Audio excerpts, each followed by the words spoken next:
ராசி காலச்சக்கரத்தின் 12வது ராசியாக இருக்கக்கூடிய மீனம் ராசி.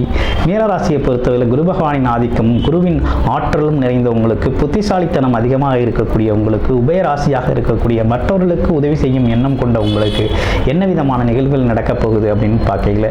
கிரக அமைப்புகளால் இப்போ தான் சனி ஜென்மச்சனி பாதிப்பு அப்படிங்கிறது நிறைய இருக்குது.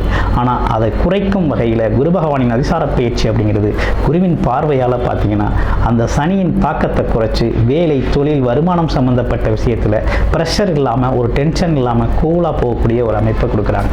அது மட்டும் இல்லாமல் வெளிநாடு சார்ந்த யோகத்தையும் அளிக்கக்கூடிய ஒரு அமைப்பு அப்படிங்கிறது உருவாகிருக்கு. இப்போ இந்த காலகட்டத்தில் பார்த்தீங்கன்னா வேறு என்ன சிறப்புகள் இருக்குது அப்படின்னு பார்க்கையில், வேலை தொழிலில் இதுவரை செஞ்சு நிலுவையில் இருந்த பணங்கள்லாம் உங்களை வந்து சேரும். அதே நேரத்தில் ஆசைகள், எண்ணங்கள், கனவுகளை நிறைவேற்றிக் கொள்ளக்கூடிய காலகட்டம். அதே நேரத்தில் அதிர்ஷ்ட வாய்ப்புகள் அப்படிங்கிறது நிறைய கிடைக்க போகுது. புதிய ஒப்பந்தங்கள் கிடைக்கக்கூடிய ஒரு நல்ல அமைப்பு அப்படிங்கிறது உருவாகிருக்கு.